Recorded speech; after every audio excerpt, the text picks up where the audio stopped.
إن الحمد لله نحمده ونستعينه ونستغفره ونعوذ بالله من شرور أنفسنا ومن سيئات أعمالنا من يهده الله فلا مضل له ومن يضلل فلا هادي له وأشهد أن لا إله إلا الله وحده لا شريك له وأشهد أن محمدا عبده ورسوله يا أيها الناس اتقوا ربكم الذي خلقكم من نفس واحدة وخلق منها زوجها وبث منهما رجالا كثيرا ونساء واتقوا الله الذي تساءلون به والأرحام إن الله كان عليكم رقيبا يا أيها الذين آمنوا اتقوا الله حق تقاته ولا تموتن إلا وأنتم مسلمون يا أيها الذين آمنوا اتقوا الله وقولوا قولا سديدا يصلح لكم أعمالكم ويغفر لكم ذنوبكم ومن يطع الله ورسوله فقد فاز فوزا عظيما أما بعد فإن أصدق الحديث كتاب الله وخير الهدي هدي محمد صلى الله عليه وسلم وشر الأمور محدثاتها وكل محدثة بدعة وكل بدعة ضلالة وكل ضلالة في النار أيها الناس اتقوا الله فإن الله عز وجل أمركم بالتقوى সম্মানিত মুসল্লিয়ান কিরাম, আমি আমার নিজেকেও আল্লাহর পক্ষ থেকে নিজেকেও আপনাদেরকে আল্লাহ তাকওয়া অবলম্বন জানাচ্ছি। যেই তাকওয়া অবলম্বন করলে আমরা আল্লাহর জান্নাত হয়ে ধন্য হতে পারবো, যেই তাকওয়া অবলম্বন করলে আল্লাহর দ্বীনকে আমরা যথাযথ পালন করতে পারবো। সম্মানিত মুসল্লিয়ান কিরাম, আল্লাহর দ্বীনকে আঁকড়ে ধরুন, দ্বীনের রশ্মিকে ধরে রাখুন এবং জেনে রাখুন কোনো ব্যক্তি নাজাত পাবে না যদি আল্লাহর যা নির্দেশ দিয়েছে তা প্রতিপালন করে আর যা নির্দেশ নিষেধ করেছে তা ছাড়িয়ে না দেয়। প্রতিটি মানুষকেই মৃত্যুর মুখোমুখি হতে হবে। কুল্লু নাফসিন যায়িকাতুল মাউত, প্রতিটি মানুষই মৃত্যুর মুখে যাবে। প্রতিটি মৃত্যুর স্বাদ প্রত্যেককে বহন করতে হবে। ওয়াইন্নামা তুওয়াফাউনা উজুরাকুম ইয়াওমাল কিয়ামা, কিয়ামতের দিন যা যা আমল করেছে সেটার হিসাব কিয়ামতের দিন কড়াই গন্ডায় আল্লাহ বুঝিয়ে দিবেন আপনাকে।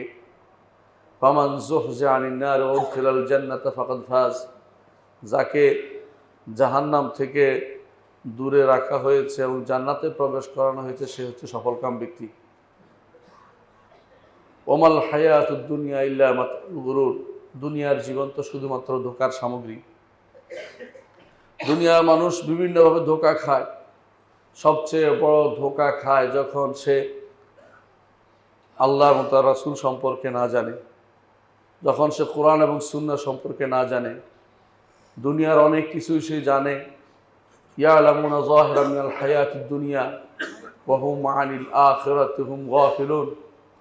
আল্লাহর জীবনের অনেক কিছু, আল্লাহর দুনিয়া অনেক কিছু সে জানে, কিন্তু আখিরাত সম্পর্কে সে গাফেল থাকে। অনেক কিছু সে জানে কিন্তু আল্লাহ সম্পর্কে জানে, রাসূল সম্পর্কে জানে না, কোরআন সম্পর্কে জানে না, দ্বীন সম্পর্কে জানে না। সে ব্যক্তি সবচেয়ে বড় জাহেল, মূর্খ।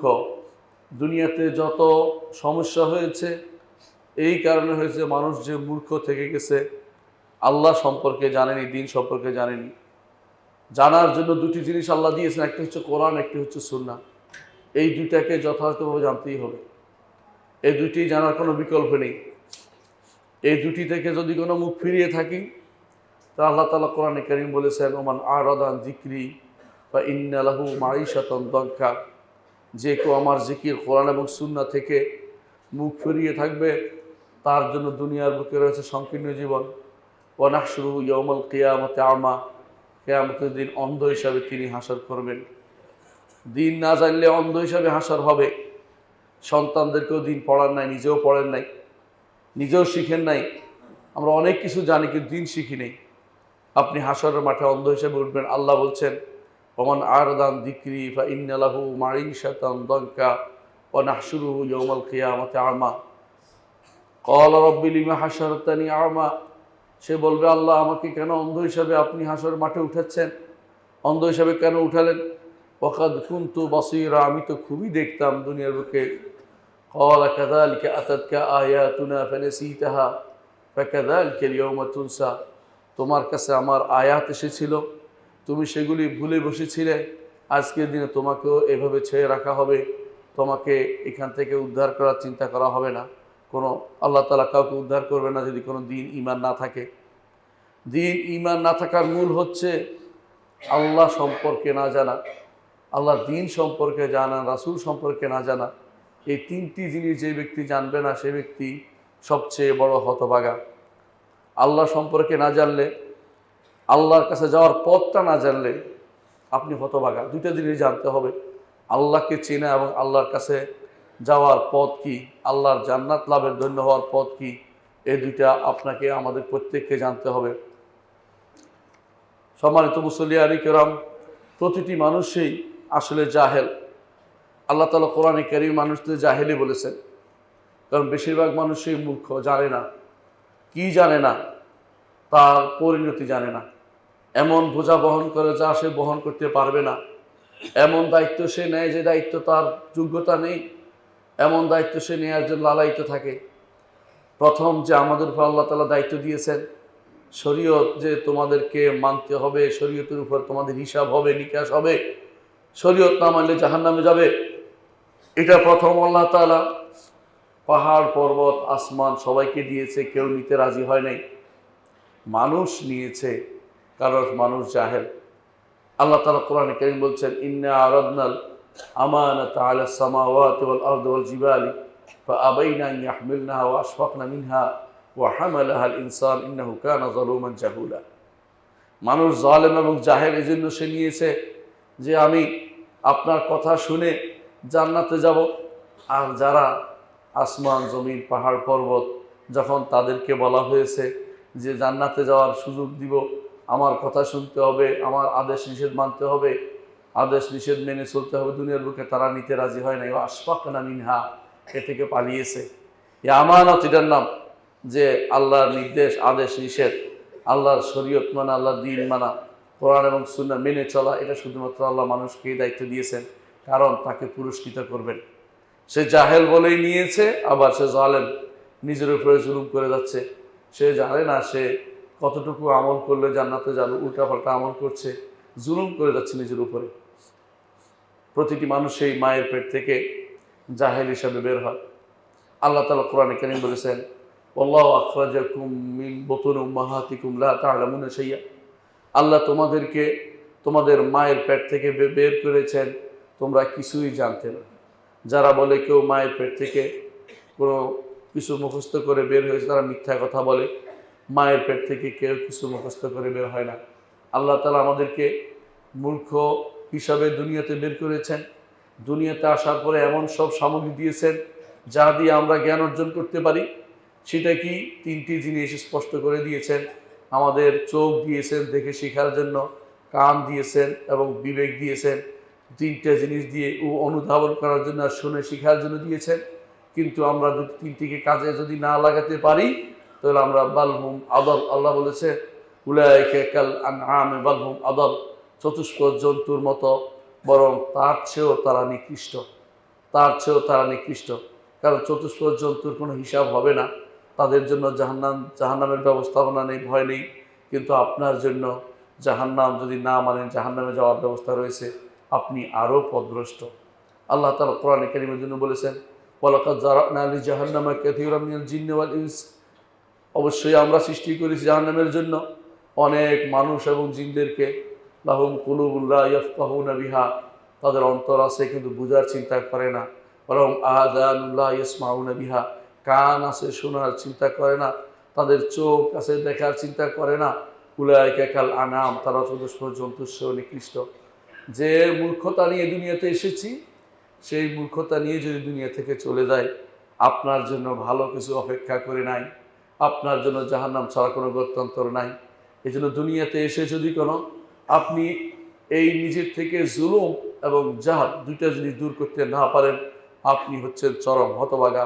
এই মিথ্যাচার এবং এই জুলুম যদি আপনি না ছাড়তে পারেন, এই অজ্ঞতা যদি না ছাড়তে পারেন, তাহলে আপনি হবেন চরম হতভাগা। আল্লাহ তাআলা কোরআনে কারীমে আমাদেরকে এটাই বলেছেন যে আমাদেরকে অবশ্যই সম্মানিত করেছেন। প্রথম যে আদম তাকেও সম্মানিত করেছেন ইলমের কারণে, অন্য কোনো কারণ নয়। আদম আলাইহিসসালামের কাছে আল্লাহ তাআলা এমন ইলম দিলেন যে ইলম তিনি ফেরেশতাদের দেননি। তারপর তিনি বললেন এই সমস্ত জিনিসের নাম বলো। ফেরেশতারা বলতে পারেনি, আদম আলাইহিসসালাম বললেন। এই ইলমের কারণে তিনি শ্রেষ্ঠত্ব লাভ করলেন। এই ইলমের কারণে দুনিয়াতে মানুষ শ্রেষ্ঠত্ব লাভ করে, অন্য কোনো ইলম নয়। যে ইলমটা দিয়ে আল্লাহ তাআলার পক্ষ থেকে যে ইলম মানুষদের দেওয়া হয়েছে, সে ইলমটা দ্বীনি ইলম দিয়ে শ্রেষ্ঠত্ব লাভ করে। এখনও দুনিয়ার বুকে মানুষ তাদেরকেই সম্মান করে যে আল্লাহ সম্পর্কে বেশি জানে।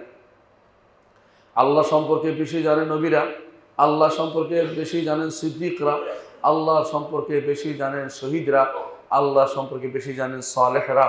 এই 4 শ্রেণীর কথা আল্লাহ কোরআনে ঘোষণা করেছেন। উলাইকাল্লাযীনা আনআমাল্লাহু আলাইহিম মিনান নাবিয়্যিন ওয়াস-সিদ্দীকিন ওয়াশ-শুহাদা ওয়াস-সালিহিন। সম্মানিত মুসলিয়ান কিরাম, দুনিয়ার বুকে যত ফিতনা হয়েছে, যত বিপদ হয়েছে, যত রকমের আপদ এসেছে আমাদের মানুষদের উপরে, তার মূল কারণ ছিল আল্লাহ সম্পর্কে না জানা। আল্লাহ সম্পর্কে না জানা। একটু দেখুন নূহ আলাইহিস সালাতু ওয়াস সালাম তিনি তার কওমকে কি বলছেন? ইয়া কওমি লা আসআলুকুম আলাইহি মালান, হে আমার জাতি, আমি এটার উপর কোনো সম্পদ চাই না, তোমাদের কাছে বিনিময় চাই না। অর্থাৎ তিনি যে আল্লাহর পথে দাওয়াত দিচ্ছেন, ঈমানের দাওয়াত দিচ্ছেন, এর কোনো বিনিময় চাচ্ছেন না। ইন আজরিয়া ইল্লা আলাল্লাহ, আমার বিনিময় তো আমার রব আমাকে দিবেন। ওয়া মা আনা বিতারিদিল্লাযিনা আমানু, আমি যারা ঈমান এনেছে দুর্বল মানুষ এদেরকে তাড়িয়ে দিব না। তোমাদের নেতাদের আবদার ছিল, তাদের নেতাদের আবদার ছিল এটা যে ছোটোখাটো যারা ঈমান আছে এদেরকে তাড়িয়ে দেন, তাহলে আমরা ঈমান আনবো। তিনি তখন বললেন যে ওয়া মা আনা বিতারিদিল্লাযিনা আমানু ইন্নাহুম মুলাকু রাব্বিহিম, তারা তাদের রবের সাথে সাক্ষাৎ করবে, আমি তাদেরকে কেন তাড়িয়ে দেব? ওয়ালাকিন্নী আরাকুম কওমান তাজহালুন, আমি দেখতে পাচ্ছি তোমরা হচ্ছে জাহেল জাতি। তারা বোঝা গেল যারা ঈমান আনেনি তারা জাহেল। যত বড় পণ্ডিত্য দাবি করুক না কেন তারা জাহেল। আবু জাহেল কেন জাহেল হয়েছে? কারণ সেই ব্যক্তি ঈমান আনে নাই। যে ঈমান এনেছে সে ব্যক্তি আলেম, সে ব্যক্তি জ্ঞান, আল্লাহকে জেনেই ঈমান এনেছে, এই জন্য তার ঈমানের মূল্য রয়েছে। আমাদের সমাজে বেশিরভাগ মানুষই ঈমান বাপ দাদার থেকে পেয়েছি, কিন্তু আল্লাহকে জেনে কয়জন ঈমান এনেছি? আল্লাহকে ভয় করে কয়জন ঈমান এনেছি? কয়জন আমরা আল্লাহ তাআলার আজমত সম্পর্কে জানি, বড়ত্ব সম্পর্কে জানি? কয়জন আমরা জানি যে হাসরের মাঠে আল্লাহ তাআলা তিনি কিভাবে আমাদেরকে অ্যাড্রেস করবেন? আল্লাহর সামনে আমাকে দাঁড়াতে হবে, এ আল্লাহ রাব্বুল ইজ্জতের সামনে প্রত্যেকটি কাজের হিসাব আমাকে দিতে হবে। এই বড়ত্ব যে ব্যক্তি ধারণ করতে পেরেছে সেই ব্যক্তি তো সত্যিকার ঈমান এনেছে। যেই ব্যক্তি জানে যে আযাব, কবরের আযাব কত বিশাল জিনিস, যে ব্যক্তি জানে হাসরের মাঠে শাস্তি কত ভয়াবহ, যে ব্যক্তি জানে যে জাহান্নামের শাস্তি কত ভয়াবহ, সেই ব্যক্তি কখনো স্থির থাকতে পারে না, সুস্থির থাকতে পারে না। সেই ব্যক্তি আল্লাহর জন্য আল্লাহ তাআলার আযাবের ভয়ে কান্নাকাটি করবে এবং সেই ব্যক্তি আল্লাহর দ্বীনের দিকে ফিরে আসবে। এই জন্য যত মানুষ আছে, যত মানুষ গুনাহ করছে, তত মানুষ আল্লাহকে জানেনি। আল্লাহর আজমত সম্পর্কে জানলে, বড়ত্ব সম্পর্কে জানলে, আল্লাহ তাআলার শাস্তি সম্পর্কে জানলে কোনো ব্যক্তি গুনাহ করতে পারে না। এই জন্য কোরআনে কারীমে আল্লাহ তাআলা বলেছেন যে তওবা তো তাদের জন্য, ইন্নামাত তাওবাতু আলাল্লাযিনা ইয়ামালুনা সুআ বিজাহালাতিন তুম্মা ইয়াতুবুনা মিন করিব। তওবা তাদের তওবাই কবুল হবে যারা না জেনে গুনাহ করেছে, তারপর খুব দ্রুত সময়ে মনে পড়েছে তওবা করে ফেলেছে, তাদের গুনাহ আল্লাহ তাআলা কবুল করবেন। আলেমরা বলে থাকেন, ইবনে আব্বাস বলেন, যত মানুষ দুনিয়াতে গুনাহ করে তত মানুষের মূল কারণ হচ্ছে না জেনেই করে। আল্লাহ সম্পর্কে জানলে গুনাহ করতে পারতো না, আল্লাহ সম্পর্কে জানলে কেউ গুনাহ করতো না। এই জন্য মূর্খতা একটি বড় গুণ, বড় খারাপ গুণ। মূর্খতা কখনো একজন মানুষের জন্য ভালো কিছু নিয়ে আসতে পারে না। আল্লাহ সম্পর্কে জানতে হবে। যে কেউ আপনাকে আল্লাহ সম্পর্কে জ্ঞান দিবে না, তারা দ্বীনের জ্ঞান আপনাকে দেয়নি, সঠিক জ্ঞান আপনাকে দেয়নি। হুদ আলাইহিস সালাতু ওয়াস সালাম তার কওমকে বলছেন, ক্বালু আজিতানা লিতাফিকানা আন আলিহাতিনা ফাআতিনা বিমা তা'উদুনা ইন কুনতা মিনাস সাদিকিন। যখন হুদ আলাইহিস সালাতু ওয়াস সালাম বললেন যে তোমাদের উপর শাস্তি অবধারিত হবে যদি আমার উপর ঈমান না আনো, আল্লাহর উপর ঈমান না আনো, তখন তারা বলল শাস্তিটাই নিয়ে আসুন। তখন হুদ আলাইহিস সালাতু ওয়াস সালাম বললেন যে এটা তো আসবেই, ইন্নামা ইয়াতিকুম বিহিল্লাহ, আল্লাহ অবশ্যই এই শাস্তি তোমাদের জন্য দিবেন, তোমাদের জন্য নিয়ে আসবেন। ইন্নামাল ইলমু ইনদাল্লাহ, কখন সেটা আসবে আল্লাহ শুধুমাত্র জানেন। ওয়াউবাল্লিগুকুম মা উরসিলতু বিহি, আমাকে যেটা দিয়ে, আমার দায়িত্ব হচ্ছে আমাকে যেটা দিয়ে আল্লাহ পাঠিয়েছে সেটা প্রচার করা, আমি সেটা প্রচার করছি। ওয়ালাকিন্নী আরাকুম কওমান তাজহালুন, আমি দেখতে পাচ্ছি তোমরা সব মূর্খ জাতি, তোমরা আল্লাহর আজমত ও বড়ত্ব বুঝতেছো না, তোমরা আযাব চাচ্ছ, আযাবের তো কেউ বাকি থাকবে না। তারপর যখন তারা মূর্খতায় সর্বশেষ পর্যায়ে চলে গেল, আল্লাহর পক্ষ থেকে আযাব এসে তাদেরকে ধ্বংস করে দিল। এটাই হচ্ছে আল্লাহর সম্পর্কে না জানার পরিণতি। আল্লাহর আযাব যখন আসে তখন সেখানে আর কাউকে তিনি ছাড়েন না, সবাইকে তিনি একসাথে তাদেরকে ধসিয়ে দেন। রাসূলুল্লাহ সাল্লাল্লাহু আলাইহি ওয়াসাল্লাম এই জন্য আমাদেরকে সাবধানও করেছেন যে তোমরা হয় সৎ কাজে আদেশ দিবে, অসৎ কাজ থেকে নিষেধ করবে, না হলে আল্লাহর পক্ষ থেকে এমন আযাব আসবে যে আযাবে তোমরা কেউ অবশিষ্ট থাকবে না, সবাইকে আল্লাহ তাআলা পাকড়াও করবেন। আর যদি কোনো ভূমিকম্প আমাদেরকে পাকড়াও করে, তো শুধু কি নেককার মানুষ বদকার মরবে না, নেককারও মারা যাবে। কারণ এই জন্য যে তারা আল্লাহর পথে, তারা আল্লাহর যে নীতিটা, আল্লাহর যে শাস্তির নীতিটা তা মানুষকে বলে দিতে পারে নাই। এই জন্য আল্লাহ তাআলা উভয়কে শাস্তি দিবেন। আল্লাহ তাআলা কোরআনে কারীম বলেছেন, যখন যখন যখন বনি ইসরাইলের 3টি গোষ্ঠী, তখন বনি ইসরাইলের 3টি গোষ্ঠী ছিল, তারা শনিবারে মাছ ধরলো। তখন শনিবারে মাছ ধরার কেন আল্লাহ তাআলা যারা নিষেধ করেছে তাদেরকে শুধুমাত্র আল্লাহ তাআলা বাঁচিয়েছে, আর যারা নিষেধ করে না চুপ ছিল, আর যারা মাছ ধরেছে শনিবারে, তাদের শনিবারে মাছ ধরা নিষেধ ছিল, আল্লাহ তাআলা তাদেরকে উভয়কে বানর এবং শুকর বানিয়ে দিলেন। সুতরাং বোঝা গেল যে আল্লাহর আযাব যখন আসে, শুধু আল্লাহ সম্পর্কে যারা জানে তাদেরকেই একান্তভাবে তিনি শুধুমাত্র নাজাত দেন। এর বাইরে যত শ্রেণী আছে, যত রকমের হিলাবাজি করবে, যত রকমের চালাকি করবে, আল্লাহর সাথে কোনো চালাকি চলবে না। আল্লাহ তাআলা তাদেরকে কঠিনভাবে পাকড়াও করবেন, যেভাবে ইতিপূর্বে প্রত্যেক জাতিকে আল্লাহ পাকড়াও করেছেন। লূত আলাইহিস সালাতু ওয়াস সালামের কওম মারাত্মক যে কাজে লিপ্ত ছিল, সমকামিতা, সে ব্যাপারে আল্লাহ তাআলা বলছেন, ওয়ালুতান ইয ক্বালা লিকওমিহি, লূত যখন তার কওমকে বলেছিল, আতাতুনাল ফাহিশাতা ওয়া আনতুম তুবসিরুন, জেনে বুঝে তোমরা এই অশ্লীলতায় কেন লিপ্ত হয়েছ? আইন্নাকুম লাতাতুনা রিজালা শাহওয়াতাম মিন দুনিন নিসা, নারী ব্যতীত পুরুষদের কাছে কেন তোমরা যাচ্ছ, পুরুষদের পিছনে কেন ঘুরঘুর করছো? বাল আনতুম কওমুন তাজহালুন, তোমরা আল্লাহর পাকড়াও সম্পর্কে তোমরা জানো না। সেজন্য আল্লাহ যখন পাকড়াও করলেন, ফাজআলনা আলিয়াহা সাফিলাহা, তখন তাদের কওমকে উঠাই উপরের দিকে উল্টিয়ে দিলেন, জমিটাকে এত দূরে উল্টিয়ে দিলেন যে সেখানে ভয়ে সবাই ভীত সন্ত্রস্ত হয়েছে এবং সবাই ধ্বংস হয়েছে। তার উপর আল্লাহ তাআলা ওয়া আমতারনা আলাইহিম হিজারাতাম মিন সিজ্জিল, তার উপর আল্লাহ পাথর নিক্ষেপ করলেন। এরা যদি জানতে পারতো আগে যে এই পরিণতির কথা, তাহলে এই কাজ তারা করতো না।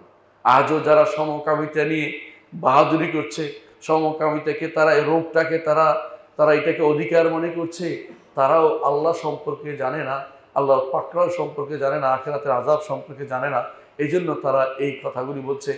যত মানুষ দুনিয়াতে আল্লাহর অবাধ্য হয়েছে, সবাই আল্লাহ সম্পর্কে জানেনি। আল্লাহ সম্পর্কে যদি জানতো, তারা অবাধ্য হতে পারতো না। কারণ দুনিয়ার বুকে যে কোনো মানুষ বাঘকে ভয় পায়, আমার রব্বুল আলামিন বাঘকে শুধু কতগুলি দাঁত দিয়েছে, এতেই সে ভয়ে অস্থির। আর আমার রব্বুল আলামিনের পাকড়াও কিছুই লাগে না, বাঘও লাগে না। তিনি একটা মশা দিয়েও বিশাল বিশাল ব্যক্তিকে ধরাশায়ী করতে পারেন। তিনি পানি দিয়েও বড় বড় যে সমস্ত দাম্ভিক আছে তাদেরকে পানি দিয়ে ডুবিয়ে মারতে পারেন। আমার রব্বুল আলামিন ওমা ইয়ালামু জুনুদা রাব্বিকা ইল্লা হু, আমার রব্বুল আলামিনের সেনাবাহিনী বেশি কিছু লাগে না, সামান্য তিনি পাথর কুচি দিয়ে আব্রাহা বাদশার হাতিকে ধ্বংস করে দিয়েছেন। আপনাকে ধ্বংস করতে বেশি কিছু লাগবে না, সামান্য একটা রোগ দিলেই ধ্বংস হয়ে যাবেন। যেমনিভাবে তিনি ইয়াজুজ মাজুজকে ধ্বংস করবেন, বড় কিছু দিয়ে নয়, হাতের নিচে একটা ফোঁড়ার মতো উঠবে, এটা দিয়ে তারা ধ্বংস হয়ে যাবে। আল্লাহ যখন কাউকে পাকড়াও করেন, ওয়াকাযালিকা আখযু রাব্বিকা ইযা আখাযাল কুরা ওয়া হিয়া যালিমা ইন্না আখযাহু আলীমুন শাদীদ। আমার রব্বুল আলামিন বলছেন, ওয়াকাযালিকা আখযু রাব্বিকা, এইভাবেই আপনার রবের পাকড়াও যখন তিনি ইযা আখাযাল কুরা, যখন তিনি কোনো জনপদকে পাকড়াও করেন, ইন্না আখযাহু আলীমুন শাদীদ, তার পাকড়াও অত্যন্ত কঠোর এবং অত্যন্ত কঠোর। তার পাকড়াওর পরে আর কিছু অবশিষ্ট থাকে না, তিনি শুধু ছাড় দেন, তিনি ছেড়ে দেন না। এর মূল কারণ কেন সে আল্লাহ পাকড়াও করেন, এই জাহালত। আল্লাহ সম্পর্কে যারা জানে না তারাই শুধুমাত্র বাগাড়ম্বর করে, অহংকার করে। দুনিয়ার বুকে অহংকার করলে আপনার, যেমন আপনার ছোট বাচ্চা যদি কোনো দৌড়াদৌড়ি করে আপনার থেকে পালানোর চেষ্টা করে, আপনি ভালো করে বুঝেন যে কতটুকু পালাবে, সে কতটুকু পালাতে পারবে। আপনি বুঝেন যে শত দূর পালালে কোথায় যাবে, তার মায়ের কাছে যাবে। আপনি তখন বলেন যে তুই কতটুকু পালাবি আমি জানি। আমার রব্বুল আলামিন তিনি বারবার বলেছেন, কোথায় তুমি যাবে, কোথায় যাবে, যাওয়ার জায়গা নেই। একটা ভূমিকম্প আসলে আপনি কোথায় যাবেন একটু চিন্তা করেন। কোথাও যাওয়ার জায়গা নেই, যেখানে যান সেখানে উড়ে এসে কিছু একটা পড়তে পারে। অনেকে বলে পিলারের নিচে যাবেন, অনেকে বলে ওই টেবিলের নিচে যাবেন, এগুলি কোনোটাই আপনাকে বাঁচাতে পারবে না। ইন্না আখযাহু আলীমুন শাদীদ, তার পাকড়াও অত্যন্ত ভয়াবহ। তার পাকড়াওকে যে ব্যক্তি ভয় করবে, যে আল্লাহ তাআলার পাকড়াওকে ইচ্ছে ঈমান আনবে এবং আমল সালেহ করবে, নেক আমল করবে, সে আল্লাহর পাকড়াওকে ভয় করা হচ্ছে বড় জিনিস। সুতরাং লূত আলাইহিস সালাতু ওয়াস সালামের কওম যেটা করেছিল, আপনার কওমের মধ্যে যদি সেটা হয়, আপনার জাতির মধ্যে সেটা হয়, তাহলে আপনি মনে করেন না যে আপনিও ছাড় পেয়ে যাবেন। আল্লাহ তাআলা এই উম্মতকে শুধু মুহাম্মদুর রাসূলুল্লাহ সাল্লাল্লাহু আলাইহি ওয়াসাল্লাম দোয়ার কারণে তিনি শাস্তি দিচ্ছেন না। তিনি দোয়া করেছেন, আল্লাহ আমার উম্মতের সবাইকে আপনি ধ্বংস করে দিবেন না, এই দোয়া আল্লাহ কবুল করেছেন। সেই জন্য কিন্তু আল্লাহ তাআলা বিভিন্নভাবে এলাকা ভিত্তিক বা অঞ্চল ভিত্তিক বা বিভিন্ন সম্প্রদায় ভিত্তিক আযাব তিনি নাজিল করবেন। যেখানে আযাব আসবে সে এলাকার পর এলাকা ধ্বংস হয়ে যাবে। পুরো মুসলিম জাতি হয়তো ধ্বংস হবে না, কিন্তু এলাকা ধ্বংস হতে কোনো বাধা নেই। এই জন্য আপনার আমার সাবধান হওয়া উচিত। আল্লাহর দ্বীন সম্পর্কে জানা, আল্লাহ সম্পর্কে জানা, তার কাছে কিভাবে যেতে হবে এবং তার পাকড়াও থেকে কিভাবে বাঁচতে হবে, এইটা আমাদেরকে অবশ্যই জানতে হবে। দেখুন ইউসুফ আলাইহিস সালাতু ওয়াস সালাম, তাকে যখন ওই মহিলারা খারাপের কর্মের দিকে ডেকেছিল, তিনি বলেছিলেন, ওয়া ইল্লা তাসরিফ আন্নি কাইদাহুন্না আসবু ইলাইহিন্না ওয়া আকুম মিনাল জাহিলিন। আল্লাহ, আমি জেলখানা যেতে রাজি আছি, কিন্তু এদের সাথে অপকর্মে লিপ্ত হতে রাজি নাই। যদি আপনি এদের থেকে আমাকে দূরে সরিয়ে না দেন, যদি দূরে সরিয়ে এদের থেকে না নিয়ে যান, আমার ভয় হয়, আশঙ্কা হয় যে কখন না তাদের ফাঁদে পড়ে যাই, তাদের আহ্বানে সাড়া দিয়ে ফেলি, তখন আমি মূর্খদের অন্তর্ভুক্ত হয়ে যাব। অর্থাৎ যারাই এই অন্যায় কাজ করে তারা মূর্খ। তিনি নিজেই বলছেন, এটাই বলছেন ইউসুফ আলাইহিস সালাতু ওয়াস সালাম, যে যদি এই কাজ করে ফেলি তো আমি মূর্খ হয়ে যাব। যারাই এই সমস্ত কাজ করে তারা সবাই মূর্খ ছাড়া আর কিছুই নয়। মূসা আলাইহিস সালাতু ওয়াস সালাম যখন ফেরাউনের পাকড়াও থেকে বের হলেন তার কওমকে নিয়ে, তখন নদী পার হলেন বা সাগর পার হলেন, আরব সাগর পার হলেন। আরব সাগর পার হওয়ার পরে সামনে যখন বের হয়ে আসলেন, দেখলেন যে একটা গোষ্ঠী মূর্তি পূজা করছে, গরুর পূজা করছে। তখন আল্লাহ তাআলা তো আমাদেরকে জানাচ্ছেন তার কওম আবদার করে বসলো। কি আবদার করলো শুনে দেখুন। আল্লাহ তাআলা বলছেন, ওয়াজাওয়াজনা বিবানি ইসরাঈল বাহরা, বনি ইসরাঈলকে নিয়ে সমুদ্র পাড়ে দিলাম আমরা। আতাউ আলা কওম ইয়াকুফুনা আলা আসনামিল লাহুম, তারা এমন একটি গোষ্ঠীর কাছে আসলো যারা মূর্তি পূজাতে লিপ্ত হচ্ছে। ক্বালু ইয়া মূসা, মূসার কওম এতই জাহেল ছিল, মূর্খ ছিল, আল্লাহ বাঁচিয়েছে তাদেরকে, ওটা ভুলে গেছে ক্ষণিকের মধ্যেই।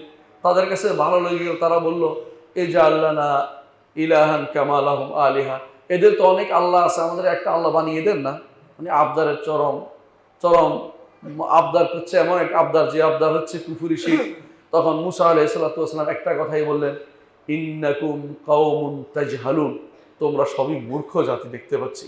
কারণ মূর্খতা হলে কথা চাইতে পারো না যে আল্লাহ তোমাদেরকে বাঁচিয়েছেন, যে আল্লাহ তোমাদেরকে বিভিন্ন রকমের সুযোগ সুবিধা দিয়েছেন, এই ফেরাউনের পাকড়াও থেকে বাঁচিয়েছেন, তার বিপক্ষে তোমরা একটু মূর্তি চাচ্ছ। মুহাম্মদুর রাসূলুল্লাহ সাল্লাল্লাহু আলাইহি ওয়াসাল্লাম এরকম একটি ঘটনা আপনারা জানেন, তিনি হুনাইনের যুদ্ধ যাচ্ছিলেন মক্কা বিজয়ের পরে। আর মক্কা বিজয়ের পরে কি হয়েছিল, মক্কা থেকে যারা নতুন মুসলিম হয়েছে, এখনও তারা পূর্ণাঙ্গ ইসলামের ভিতরে প্রবেশ করতে পারেনি, অনেক কিছু জানেনি, তারা যাচ্ছিল হুনাইনের যুদ্ধে। যাওয়ার সময় প্রতিমধ্যে একটা বিশাল গাছ দেখতে পেল।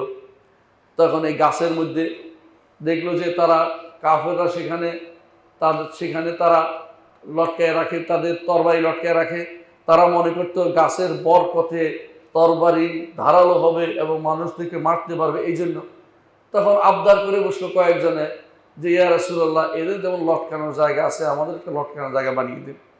রাসূলুল্লাহ সাল্লাল্লাহু আলাইহি ওয়াসাল্লাম বললেন যে আল্লাহি কুলতুম কামা ক্বালা কওম মূসা লিমূসা আল্লাহ আল্লাহ শপথ করে বলছি, তোমরা এমন কথাই বলছো যেভাবে মুসার কওম মুসাকে বলেছিল যে আমাদের জন্য আল্লাহ বানিয়ে দিন। অর্থাৎ এটা যে শিরক, যদি শিরক লটকানো, বরকত কামনা করা গাছের মধ্যে এটা শিরক। এই জাতীয় গাছ বাংলাদেশে প্রচুর আছে।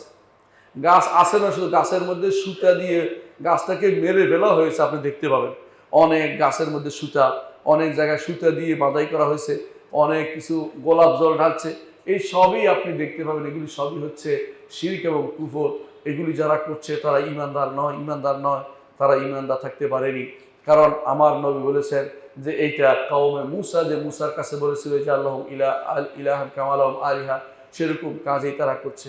এরা সবই জাহেল, দিন সম্পর্কে জাহেল, আল্লাহ সম্পর্কে জানে না, আল্লাহ দিন সম্পর্কে জানে না, কুফর সম্পর্কে জানে না, শিরিক সম্পর্কে জানে না, ঈমান কিভাবে থাকে সেটা জানে না, ঈমান কিভাবে চলে যায় সেটাও তারা জানে না। এরা জানে না বলে এই কাজগুলি করছে। এই জন্য সবচেয়ে বড় গুনাহ হচ্ছে আল্লাহ সম্পর্কে না জানা। মুহাম্মদুর রাসূলুল্লাহ সাল্লাল্লাহু আলাইহি ওয়াসাল্লাম তিনি যখন তার কওমের থেকে বিভিন্ন রকমের কষ্ট পাচ্ছিলেন, বিভিন্ন রকমের কষ্ট বলছিল তারা, তখন রাসূলুল্লাহ সাল্লাল্লাহু আলাইহি ওয়াসাল্লাম চাইতেন যে এমন কোনো দিয়ে যদি তার কওম ঈমান আনতো, তার দরদী ছিলেন তিনি, এমন কিছু যদি দেখাইতে পারতেন যার কওম সবাই ঈমান নিয়ে এনে ফেলত। আল্লাহর কাছে তিনি এরকম মনে মনে আকাঙ্ক্ষা করছেন যে আল্লাহ কিছু আমাকে সহযোগিতা করুন যাতে সবাই ঈমান আনে। কিন্তু আল্লাহ তাআলা তিনি যাকে হেদায়েত দিবেন তা নির্ধারিত আছে, সবাইকে তিনি হেদায়েত দিবেন না। জাহান্নামও তিনি পুরাবেন, জান্নাতও তিনি ভর্তি করবেন। জান্নাত জাহান্নাম উভয়টাই পূর্ণ করা তার দায়িত্ব, তিনি বলেছেন হাদিসে। সুতরাং তিনি তার নবীকে অ্যাড্রেস করে বলছেন, ওয়া ইন কানা কাবুরা আলাইকা ইরাদুহুম ফা ইন ইসতাতা'তা আন তাবতাগি নাফাকান ফিল আরদি আও সুল্লামান ফিস সামা ফাতা'তিহুম বিআয়া। হে নবী, আপনাকে বলছি প্রচার করতে আর তাদের থেকে মুখ ফিরিয়ে থাকতে। বেশি তাদেরকে হেদায়েতের জন্য আপনার মরে যাওয়ার দরকার নেই, আপনি তাদের হেদায়েতের জন্য নিজেকে ধ্বংস করার দরকার নেই, আপনি শুধু প্রচার করা আপনার দায়িত্ব। ওয়া ইন কানা কাবুরা আলাইকা ইরাদুহুম, যদি তাদের এই সমস্ত কথা থেকে ফিরে থাকা আপনার জন্য কষ্টকর হয়ে যায়, ফা ইন ইসতাতা'তা আন তাবতাগি নাফাকান ফিল আরদি, আপনি তাহলে জমিনের কোনো গর্তের ভিতরে ঢুকে পড়ুন অথবা আসমানের সিঁড়িতে উঠে পড়ুন, ফাতা'তিহুম বিআয়া, সেখান থেকে নিদর্শন নিয়ে আসুন। অর্থাৎ আল্লাহ যদি না দেয়, নিদর্শনও আনার ক্ষমতা আমার নবীর নেই। এই জন্য তিনি সাবধান করছেন তার নবীকে, সাবধান, আপনি এত পেরেশান হওয়ার কারণ নেই, যখন যাকে হেদায়েত দিতে হবে সেটা আমি জানি, আপনি এত পেরেশান হওয়ার কারণ নেই।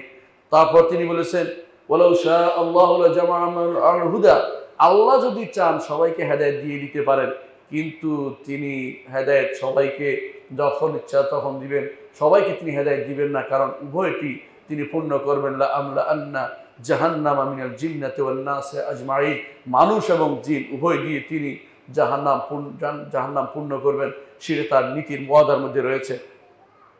এই জন্য তিনি আল্লাহ তাআলা তার নবীকে বলছেন, ফালা তাকুনান্না মিনাল জাহিলিন, আপনি জাহেলদের অন্তর্ভুক্ত হবেন না। আপনি আলেম, তো জাহেলদের অন্তর্ভুক্ত কেন হবেন? আপনি আলেম, আল্লাহ সম্পর্কে জানেন, আপনি যে কোনো নিদর্শন আনার চেষ্টা করবেন না, নিদর্শন দিয়ে তাক লাগিয়ে দেওয়ার চেষ্টা করবেন না।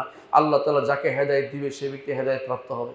আজও অনেকেই আমরা মনে করি আমার দ্বারা সব দ্বারা হেদায়েত আমি করার দায়িত্ব নিচ্ছি না। আপনার দায়িত্ব শুধু পৌঁছে দেয়া, আপনার দায়িত্ব দাওয়াত দেয়া। আল্লাহ যখন ইচ্ছা তাকে তিনি হেদায়েত করবেন। আমার নবী চাইলে তিনি চাইতেন, বেশি করে চাইতেন তার চাচা হেদায়েত প্রাপ্ত হোক, কিন্তু তার চাচা আবু তালেব হেদায়েত প্রাপ্ত হয় নাই, কারণ আল্লাহ তাআলা চাননি। আল্লাহ তাআলা যা চাননি নবী চাইলেও সেটা কাজে আসবে না। এই জন্য এটা বোঝা উচিত, আল্লাহর চাওয়ার কাছে সব কিছু নির্ভরশীল, আমার আপনার চাওয়ার উপর কিছু নির্ভর করে না। আমাদের দায়িত্ব হচ্ছে পৌঁছে দেয়া, আমাদের দায়িত্ব হচ্ছে এই দায়িত্ব, এই বাণী, আল্লাহর বাণী সবার ঘরে ঘরে, আল্লাহর বাণী সবার কাছে পৌঁছে দেয়, এটা আমাদের দায়িত্ব। আমরা অতিরিক্ত যে জিনিস হেদায়েত প্রাপ্ত করে ফেলাতে হবে, এটা আমার দায়িত্ব আল্লাহ আমাদেরকে দেয় নাই, সে দায়িত্ব নিজের কাঁধে নিব না। অর্থাৎ নিজেকে জাহেল এবং জালেম আমরা যেন না হই, বাড়াবাড়ি করে জালেম না হই, এবং না জেনে অপকর্ম করে জাহেল না হই, এ দুটাই নিষিদ্ধ। সম্মানিত মুসল্লিয়ানি কেরাম, এই মূর্খতা কিভাবে দূর হবে? এই মূর্খতা দূর হবে ইলমের মাধ্যমে। এই যে মূর্খতা আমাদের মধ্যে রয়েছে, প্রতিটি মানুষই মূর্খ। আল্লাহই বলেছেন যে মূর্খ এবং জালেম এবং জাহেল, এটা দূর হবে ইলমের মাধ্যমে। কোন ইলম দিয়ে সেটা দূর করবেন? জাগতিক ইলম দিয়ে দূর করতে পারবেন না, আপনাকে এটা কোরআন এবং সুন্নাহর ইলম দিয়ে দূর করতে হবে। এই জন্য বেশি বেশি করে কোরআনে কারীম পড়তে হবে, আল্লাহর নবীর হাদিস পড়তে হবে, নবীর চরিত্র থেকে শিক্ষা নিতে হবে। নবী কি কাজ করেছেন এর বাইরে নতুন কোনো পদ্ধতি আবিষ্কার করার কোনো সুযোগ নেই। নবীর পদ্ধতির বাইরে নতুন কোনো পদ্ধতি আবিষ্কার করতে পারবেন না। এলেম আপনার সবচেয়ে বড় সম্পদ। এলেমের কারণ নবীরা শ্রেষ্ঠত্ব পেয়েছেন, আল্লাহ সম্পর্কে জেনে তারা শ্রেষ্ঠ হয়েছেন। সেই জন্য আপনাকে এলেম অর্জন করতে হবে, জ্ঞান অর্জন করতে হবে। সেই জ্ঞান যেই জ্ঞান রাসূল ফরজ বলেছেন, তলাবুল ইলমি ফরিদাতুন আলা কুল্লি মুসলিম, এলেম অর্জন করা ফরজ প্রতিটি মুসলিম নরনারীর উপরে। সেটা কোনো এলেম, সেটা বায়োলজি নয়, সেটা ফোকলোর নয়, সেটা গান বাদ্য নয়, গান বাদ্যের এলেম নয়, সেটা হচ্ছে কোরআন এবং সুন্নাহর এলেম। যে এলেম অর্জন না করলে আপনি দুনিয়াতে দুর্ভাগা, আখিরাতে হতভাগা হবেন। অর্থাৎ আপনার জন্য কোনো কিছু ভালো কিছু অপেক্ষা করে নেই। এলেম অর্জন করতে হবে ইনসাফ শিখার মাধ্যমে। এলেম অর্জন করতে হবে প্রবৃত্তি তাড়না থেকে নিজেকে বাঁচানোর মাধ্যমে। মনে রাখবেন, এলেম অর্জন যদি না করেন, এলেম অর্জন করতে হবে আপনাকে। এলেম অর্জন না করলে আপনি যে কোনো সময় জুলুমে লিপ্ত হয়ে যাবেন। এলেম অর্জন না করলে যতগুলি জালেম, ততগুলি সে গায়রা আলেম জাহেল, কারণ সে পরিণতি সম্পর্কে জানে না। দুনিয়ার বুকে যত জালেম ছিল তাদের পরিণতি আমাদের চোখের সামনেই আছে। আমরা দেখেছি জালেমের পরিণতি কি হয়। তারপরেও আমরা শিক্ষা নিতে চাই না, আমরা শুধু আবার নতুন করে জুলুম করে শিখি, কারণ আমরা এ থেকে শিক্ষা নিয়ে আলেম হতে পারি নাই, আমরা জাহেল থেকে গেছি। এই জন্য যদি বিভিন্ন কারণে মানুষ জাহেল হয়ে যায়, রাসূলুল্লাহ সাল্লাল্লাহু আলাইহি ওয়াসাল্লাম আমাদেরকে জানিয়েছেন কিভাবে এই মূর্খতা আমাদের মধ্যে প্রসার লাভ করবে। তিনি আমাদেরকে পূর্বে জানিয়েছেন যে আল্লাহর দিন থেকে মানুষ বিমুখ থাকবে, দিন পড়বে না, দিন জানবে না, দিনের উপর চলবে না, দিন ব্যতীত চলবে। মসজিদে এসে আপনি দিনের যতটুকু শিখেছেন, মসজিদের বাইরে গেলে দিনটা কীভাবে ভুলে যান। তখন বিভিন্ন স্লোগানে মুখরিত হয়ে যান, ও মুক্তা চাই। মসজিদে এসে কিন্তু এটা বিপরীতটা বলেন। এর অর্থ হচ্ছে আপনি মূর্খতার মধ্যে লিপ্ত হয়েছেন, দিন সম্পর্কে কিছুই জানেননি আপনি।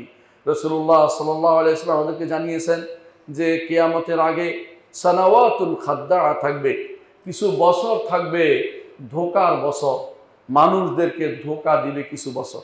অর্থাৎ কীরকম বলছে রাসূলুল্লাহ সাল্লাল্লাহু আলাইহি ওয়াসাল্লাম বলেছেন, ইউরফাউ ফিহাল আসাফিল, সেখানে যারা নিচু শ্রেণী তাদেরকে বড় জায়গায় বসানো হবে। দেখবেন নামাজ নাই, দিন নাই, শরীয়ত নাই, মানে না, তারে আপনারা ভোট দিচ্ছেন, তার পিছনে হেঁটে চলেছেন এবং তাকে আপনি সংসদে পাঠাচ্ছেন। আপনার পক্ষে কথা বলবে এমন লোক যা আল্লাহ শরীয়ত সম্পর্কে জানে না, দিন সম্পর্কে জানে না। এদেরকে আপনি কি বলবেন, কোন জায়গায় দিতে ফেলবেন? রাসূল যে বলছেন সানাওয়াতুন খাদ্দা, ধোঁকাগ্রস্ত কিছু বছর থাকবে, অনেকগুলি বছর। সেই বছরের ভিতরে আমি পড়ে গেছি কিনা আপনি চিন্তা করে দেখুন। আপনার কাছে এখন মানদণ্ড পরিবর্তন হয়ে গেছে। সেটা কি? কুকুরে মানুষ খেয়েছে, অপরাধ হয় নাই, কুকুর মেরেছে, অপরাধ হয়ে গেছে। এরকম অবস্থা কিন্তু চলছে আপনার চোখের সামনে। কেউ যদি কোনো গান বাদ্য চলে, নিষেধ করলে অপরাধ হয়ে গেছে, ব্যক্তিগত স্বাধীনতায় আঘাত করে ফেলেছে। অথচ গান বাদ্যের কারণে সালাত আদায় করতে পারে না, এটা কোনো অপরাধ না। সেটা তার ব্যক্তিগত স্বাধীনতা দিয়ে সে আমার সালাত আদায় ব্যাঘাত সৃষ্টি করেছে, এটা কোনো সমস্যা না। আজকে আপনি একজন মানুষ আপনার চোখের সামনে মদ খাবে, বাধা দিতে পারবেন না, বলে দিবে যে তার ব্যক্তিগত স্বাধীনতা। আবার ব্যক্তিগত স্বাধীনতা দিয়ে আপনার সন্তানের উপর আক্রমণ করবে, বউর উপর আক্রমণ করবে, সেগুলি কোনো কিছুই বলতে পারবেন না যে আমার স্বাধীনতা কোথায়। আপনি চলার স্বাধীনতা বন্ধ, যদি টুপি দাঁড়িয়েও হন আপনার সব স্বাধীনতা ক্ষুণ্ণ হয়ে যাবে। আর যারা হোমরা চোমরা আছে, আল্লাহর শরীয়ত বিরোধী আছে, তাদের জন্য যত স্বাধীনতা নির্ধারণ হচ্ছে, এগুলি হচ্ছে সানাওয়াতুল খাদ্দা। আমার নবী বলেছেন এগুলো হচ্ছে ধোঁকাগ্রস্ত কিছু বছর হবে, যেগুলিতে নিকৃষ্ট মানুষগুলি উপরের স্তরে বসে যাবে। নিকৃষ্ট মানুষ রাসূলুল্লাহ তাদের সম্পর্কে বলেছেন রুয়াইবেদা ইয়াতাকাল্লামু ফি আম্মাতিন নাস। রাসূল বলেছেন এমন কিছু লোক হবে যাদেরকে রুয়াইবেদা রাসূল বলেছেন। সাহাবায়ে কেরাম বলেন, ইয়া রাসূলুল্লাহ রুয়াইবেদা কারা? রাসূল বললেন যে রুয়াইবেদা হচ্ছে ওই সমস্ত লোকেরা যারা এমন নিকৃষ্ট, দিন সম্পর্কে কিছু জানে না, অথচ দিন সম্পর্কে কথা বলে দেয়। আপনি দেখেন আজ দিন সম্পর্কে যারা কিছুই জানে না তারাই টকশোতে বসে যায়, তারাই বিভিন্ন রকমের আলোচনায় বসে, তারাই বিভিন্ন কথা ঝাড়ে। তাদের কারণে আপনি আবুল ফাউল এদেরকে বা বাউল এদেরকে কোনো কিছু বলতে পারবেন না, কারণ এর পক্ষে এক গোষ্ঠী দাঁড়িয়ে যাবে। ওদের মধ্যে যারা এই গোষ্ঠী দাঁড়িয়ে গেছে তাদের মধ্যে নামাজি বন্ধ আপনি পাবেন। আমি বুঝলাম না তারা কিসের সালাত আদায় করে। কাফেরদের পক্ষে যারা অবস্থান নেয় তাদের পরিণতি কি হবে বোঝা উচিত। এরা কোনদিন ইমানদার ছিলও না, এদেরকে ইমানদার বানান আপনি এত বেহুদা ইমানদার কেন আপনি বলছেন? ইমানদার বানানোর শর্তই হচ্ছে এটা, একমাত্র আল্লাহর ইবাদত করতে হবে, রাসূলের পথে চলতে হবে। এই দুইটা যদি না হয়, নিজের মন মতো ব্যাখ্যা দিয়ে একটা কিছু দাঁড়া করালে কেউ ইমানদার থাকে না, ইমান থেকে বেরিয়ে যায়। এটা আপনাকে শিখতে হবে। ইমান কিভাবে হয়, ইমান কিভাবে যায়, এটা আমাদের জানতে হবে। সম্মানিত মুসলিয়ানি کرام, বলছিলাম যে সমস্ত কারণে আজ আমাদের মধ্যে বিভ্রান্তি তৈরি হচ্ছে, তা হচ্ছে আমরা সানাওয়াত খাদ্দা, ধোঁকাগ্রস্ত অবস্থায় আছি। কারণ দিন সম্পর্কে না জানলে শয়তান আমাদেরকে ধোঁকা দেয়, এবং আশেপাশে যে সমস্ত মানবরূপী শয়তান আছে তারাও আমাদেরকে ধোঁকা দেয়। এই মানবরূপী শয়তানরা আমাদেরকে সবচেয়ে বেশি ধোঁকা দিচ্ছে এখন। দিন সম্পর্কে না জানা আরেকটি কারণ হচ্ছে আমাদের মধ্যে অনুভূতি নাই। একটা সময় ছিল নিজের ছেলে যখন সালাত আদায় করতো না, আপনার মনে কষ্ট হতো, আপনি বলতেন যে সালাতের জন্য তাকে উঠাতেন। এখন অনুভূতি শূন্য হয়ে গেছে। এখন স্বামী স্ত্রী সালাত আদায় করে না, একজন আরেকজন কিছু অনুভূতি নাই, কিছুই বলে না।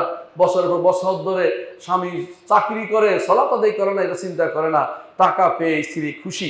আবার অনেক সময় স্বামী দেখে যে আমার স্ত্রী রাস্তায় রাস্তায় ঘুরছে, এইভাবে মানুষ প্রলুব্ধ করছে, হারাম পথে চলছে, মুখ খুলে হাঁটছে, শরীর খুলে হাঁটতেছে, দেহ প্রদর্শনী করছে, তারপর তার কোনো অনুভূতি নাই। যত অনুভূতি না থাকার অর্থ হচ্ছে আপনি হচ্ছেন জাহেল, মূর্খ। আপনি দিন সম্পর্কে জানেননি, আপনি শরীয়ত সম্পর্কে জানেননি, আল্লাহ সম্পর্কে জানেননি, আল্লাহ পক্রাও সম্পর্কে জানেননি। কারণ মুহাম্মদুর রাসূলুল্লাহ সাল্লাল্লাহু আলাইহি ওয়াসাল্লাম তিনি বলেছেন যে দাইয়ুস কখনো জান্নাতে যাবে না, আপনি দাইয়ুসিপনাকে সমর্থন করছেন। আপনি চলছে রাস্তায় রাস্তায় হাঁটছে, দেখছে আপনার স্ত্রীকে, আপনার বোনকে, আপনি কিছুই বলেন না, আপনি দাইয়ুসিপনাকে সমর্থন করছেন। আপনি বলতেও পারছেন না তারা এখন নতুন নীতি অবলম্বন করবে, আইন বানাবে, আইন দেখাবে। যারা এগুলি করবে সবগুলি দাইয়ুসিপনার সমর্থক। এরা হচ্ছে দুনিয়ার লোকে নিকৃষ্ট মানুষদের অন্তর্ভুক্ত, যারা মানুষদেরকে বিভ্রান্তিতে লিপ্ত করছে।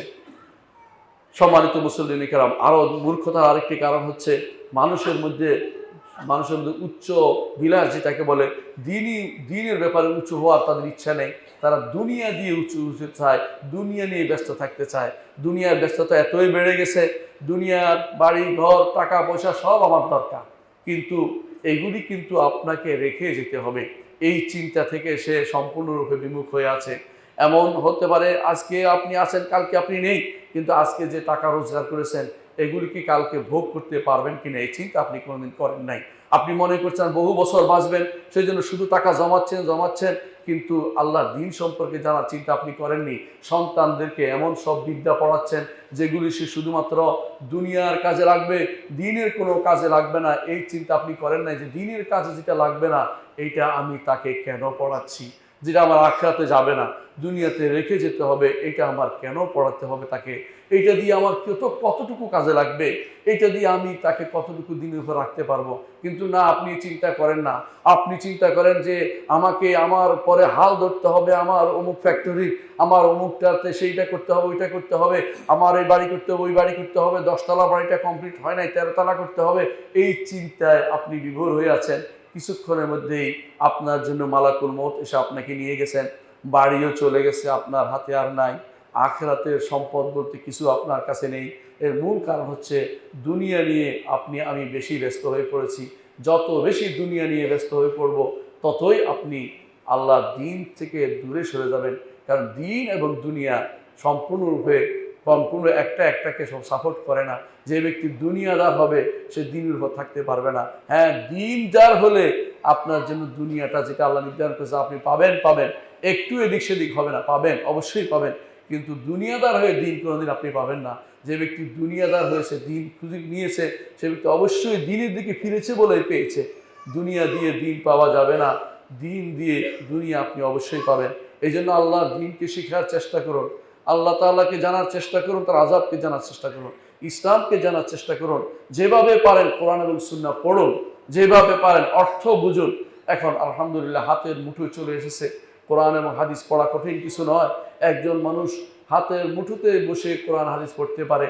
হাতের যে আপনার ফোনটা আছে এর মধ্যে কোরআন হাদিসের অনুবাদ আছে, ব্যাখ্যা আছে, এটা পড়ে আপনাকে দ্বীনের জ্ঞান অর্জন করা কোনো কঠিন কিছু নয়। এরপরেও উযর আর থাকবে না, কারণ আপনার কাছে সব এসেছে। আমি জানতাম না বলে সেদিন কোনো কথা আর বলতে পারবেন না আল্লাহর সামনে। আপনার সামনে সব কিছু স্পষ্ট হয়ে গেছে। আল্লাহ আমাদের বুঝার তৌফিক দান করুন। আকুলু কাওলি হাযা ওয়াস্তাগফিরুল্লাহ লি ওয়া লাকুম ওয়া লিসাইরিল মুসলিমিন ফাস্তাগফিরুহু ইন্নাহু হুয়াল গফুরুর রাহিম। ইন্নাল হামদালিল্লাহ নাহমাদুহু ওয়া নাস্তাঈনুহু ওয়া নাস্তাগফিরুহু ওয়া নাউযু বিল্লাহি মিন শুরুরি আনফুসিনা ওয়া মিন সাইয়্যাতি আমালিনা। মান ইয়াহদিহিল্লাহু ফালা মুদিল্লা লাহু ওয়া মান ইউদ্লিল ফালা হাদিয়া লাহু।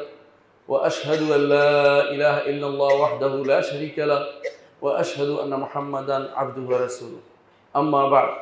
সম্মানিত মুসল্লিয়ান কিরাম, বলছিলাম মানুষ কেন দিন থেকে মূর্খ থেকে যায়। আমি কয়েকটি সূরত উল্লেখ করব কেন মানুষ দিন থেকে দূরে সরে যায়। প্রথমত হচ্ছে, অনেক সময় মানুষ বিবেকের উপরে আবেগকে প্রাধান্য দিচ্ছে। বিবেকের উপর আবেগকে প্রাধান্য দেয়, এই জন্য মূর্খতা। আল্লাহ তাআলা বলেছেন মূর্খতা। আপনি জানেন নূহ আলাইহিস সালাতু ওয়াস সালামের একটি সন্তান নৌকায় উঠেনি দেখে নূহ আলাইহিস সালাতু ওয়াস সালাম আল্লাহর কাছে তিনি চেয়ে বসে, আল্লাহ আমার সন্তান তো আমার পরিবার, আপনি তো বলেছেন আমার পরিবারকে আপনি বাঁচাবেন, আমার পরিবার তো বাঁচলো না, আমার পরিবারের সন্তানকে বাঁচানোর ব্যবস্থা আপনি করেন। এটা ছিল আবেগ। কারণ বিবেকের কথা হচ্ছে এরা ঈমান আনে নাই, যে ঈমান আনে নাই তাকে বাঁচানোর কোনো ওয়াদা আল্লাহ করেন নাই। এটা ছিল আবেগ। কিন্তু আল্লাহ তাআলা এই জন্য বলেছেন এই আবেগকে প্রশ্রয় দিতে হবে, প্রশ্রয় দেওয়া যাবে না।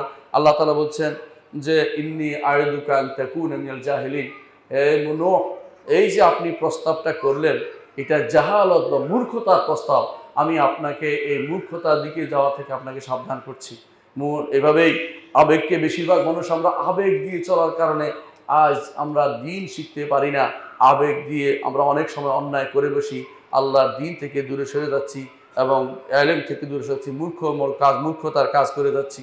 আমরা দেখতে পাই অনেক সময় এরকম দেখতে পাই যে যুগে যুগে এই জাতিগুলি যারাই অন্যায় করেছে বেশিরভাগই শরীয়তের মূল যে আল্লাহ তার রসুলের চাওয়া তা থেকে দূরে সরে গেছে। কারা আল্লাহর আযাবকে তারা হালকা মনে করেছে, তারাই আল্লাহর আযাবকে হালকা মনে করে, তারা আল্লাহ সম্পর্কে জানে না। এই জন্য তারা আল্লাহর আযাবকে হালকা মনে করেছে। যুগে যুগে প্রত্যেক নবীর কওমই চেয়েছে যে তাদেরকে ধ্বংস করেছে, যে আযাব নিয়ে আসুন দেখি কি হয়, অথচ তারা জানে না আল্লাহর আযাব কত ভয়াবহ। আল্লাহর আযাব একবার যদি এসে যায় কেউ আর সেটাকে ঠেকাতে পারে না, সেটা আসবেই। এই জন্য যারা এই আল্লাহর আযাব চেয়েছে এরা অধিকাংশই জানে না আল্লাহ সম্পর্কে এবং আযাব সম্পর্কে জানে না বলেই তাদের এই সমস্যা তৈরি হয়েছে। আরও একটি কারণ হচ্ছে, এদের অধিকাংশই মনে করত যে আযাব দুনিয়া আখিরাত বলতে তারা কিছু ঈমান আনতো না। অধিকাংশই যারা আখিরাতের উপর ঈমান আনে না তারা অধিকাংশই এই আল্লাহর দ্বীন সম্পর্কে জানতে চায় না। আর যারা মনে করে আখিরাতের জীবনের প্রকৃত জীবন, তারা দুনিয়ার জীবনকে সাধারণ একটি অংশ মনে করে। যেমন আপনি বিদেশে থাকলে টাকা পয়সা বিদেশে রাখেন না, মনে করেন যে আমি দেশে গিয়ে এটা ভোগ করব, দেশের ব্যাংকে পাঠিয়ে দেব, দেশে গিয়ে তারপর ভোগ করব। এই চিন্তায় আপনি বিদেশে থেকে টাকা পয়সা সব বাংলাদেশে বা দেশে পাঠিয়ে দেন। আপনি এইখানে অবশ্যই মুসাফির। আমার নবী বলেছেন দুনিয়াতে মানুষ মুসাফির। যেহেতু মুসাফিরের কাজ হচ্ছে, মুসাফির বাড়িঘর করে না, বড় ধরনের চলার মতো অবস্থায় থাকে। আপনি আখিরাতের জীবনের জন্য কিছু করেন যেটা আপনার কাজে লাগবে, যেটাই পাঠিয়ে দিবেন আল্লাহ সেটা হেফাজত করবে, যদি ঈমান এবং আমল নিয়ে আপনি যেতে পারেন। সেই জন্য মূর্খ থাকার কোনো কারণ নেই। মূর্খতা যত বিপদ ডেকে এনেছে, মূর্খতাই আমাদেরকে বিপদের দিকে নিয়ে গেছে। আল্লাহর দ্বীন সম্পর্কে জানুন, আল্লাহ সম্পর্কে জানুন, রাসূল সম্পর্কে জানুন। এই তিনটি যদি না জানতে পারি তাহলে কবরের প্রশ্নের উত্তরও দিতে পারবো না। মান রব্বুকা ওয়ামা দীনুকা ওমান নাবিয়ুকা, এই তিন প্রশ্নের উত্তর নিয়ে কবরে যাই, ইনশাআল্লাহ আমরা সেই বৈতরণী পার হতে পারবো। যার ওয়াদা আল্লাহ তাআলা আমাদেরকে করেছেন সেটা সত্য, সেটা অবশ্যই আমাদেরকে পার হতে হবে। আল্লাহ আমাদের কবুল করুন। আলা ওয়া সাল্লু আলা সাইয়্যিদিল বাশারিয়্যা মুহাম্মদ ইবনে আবদুল্লাহ কামা আমারা আল্লাহু আযজা ওয়া জাল্লা ফি কিতাবিহি ওয়া তান্না বিমালাইকাতিল মুসাব্বিহাতিল কুদসি ওয়া তাল্লাথা বিকুম আইয়ুহাল মুমিনুন ফাকালা তাআলা মুখবিরান ওয়া আমিরা ইন্নাল্লাহা ওয়া মালাইকাতাহু ইউসাল্লুনা আলান নবী ইয়া আইয়ুহাল্লাযীনা আমানু সাল্লু আলাইহি ওয়া সাল্লিমু তাসলিমা ওয়া ক্বালা আন-নবী সাল্লাল্লাহু আলাইহি ওয়া সাল্লাম মান সাল্লা আলাইহি মারাতান সাল্লাল্লাহু আলাইহি আশার আল্লাহুম্মা সাল্লি আলা মুহাম্মদ ওয়া আলা আলি মুহাম্মদ কামা সাল্লাইতা আলা ইব্রাহিম ওয়া আলা আলি ইব্রাহিম ইন্নাকা হামিদুম মাজিদ اللهم بارك على محمد وعلى آل محمد كما باركت على إبراهيم وعلى آل إبراهيم إنك حميد مجيد اللهم ارض عن الخلفاء الراشدين أبي بكر وعمر وعثمان وعلي وعن سائر الصحابة والتابعين رضوان الله عليهم أجمعين اللهم اغفر لنا ولإخواننا الذين سبقونا بالإيمان ولا تجعل في قلوبنا غلا للذين آمنوا ربنا إنك رؤوف رحيم اللهم اغفر لنا أجمعين اللهم اغفر لنا أجمعين আল্লাহ আমাদের সবাইকে আপনি ক্ষমা করে দিন আল্লাহ আমাদের সবাইকে আপনি মূর্খতা থেকে বের করে দিন আল্লাহ আমাদের সবাইকে আপনি ইলমে দ্বীন দান করুন আল্লাহ দ্বীনের জ্ঞান দান করুন আল্লাহ আপনাকে জানার তৌফিক দান করুন আল্লাহ আপনার বড়ত্ব সম্পর্কে জানার তৌফিক দান করুন আল্লাহ আপনার আযাবকে জানার তৌফিক দান করুন আল্লাহর রহমত সম্পর্কে জানার তৌফিক দান করুন আল্লাহ আমাদেরকে আপনার দ্বীনকে বুঝার তৌফিক দান করুন আল্লাহ দ্বীনের দিকে আমাদেরকে ফিরিয়ে দিন আল্লাহ আমাদের সন্তানদেরকে দ্বীনের দিকে ফিরিয়ে দিন আল্লাহ আমাদের কন্যাদেরকে স্ত্রীদেরকে দ্বীনের দিকে ফিরিয়ে দিন আল্লাহ আমাদেরকে দ্বীনের উপর চলার এবং অটল থাকার তৌফিক দান করুন আল্লাহ আমাদেরকে আপনি কবুল করুন আল্লাহ আমাদের যত বিপদ আপদ আমাদের দূর করে দিন যারা অসুস্থ আছে আল্লাহ সুস্থ দান করুন আল্লাহ যারা ফিতনা নিয়ে আসা ফিতনা থেকে আমাদেরকে বাঁচিয়ে দিন আল্লাহ আমাদের ফিতনা থেকে বাঁচিয়ে দিন যাবতীয় ফিতনা থেকে আমাদেরকে বাঁচিয়ে দিন আল্লাহ আমাদের মধ্যে যারা কবরে শুয়ে গেছে তাদেরকে আপনি ক্ষমা করে দিন আল্লাহ যারা জীবিত আছে তাদেরকে ঈমান সহ কবর দেওয়ার তৌফিক দান করুন আল্লাহ আমাদেরকে আপনার পথে পরিচালিত করুন আল্লাহুম্মা গফির ওয়ারহাম ওয়া আনতা খায়রুর রাহিমিন ইবাদাল্লাহ রাহিমাকুমুল্লাহ ইন্নাল্লাহা ইয়া'মুরু বিল আদলি ওয়াল ইহসান وإيتاء ذي القربى وينهى عن الفحشاء والمنكر والبغي يعظكم لعلكم تذكرون ولذكر الله أكبر والله يعلم ما تصنعون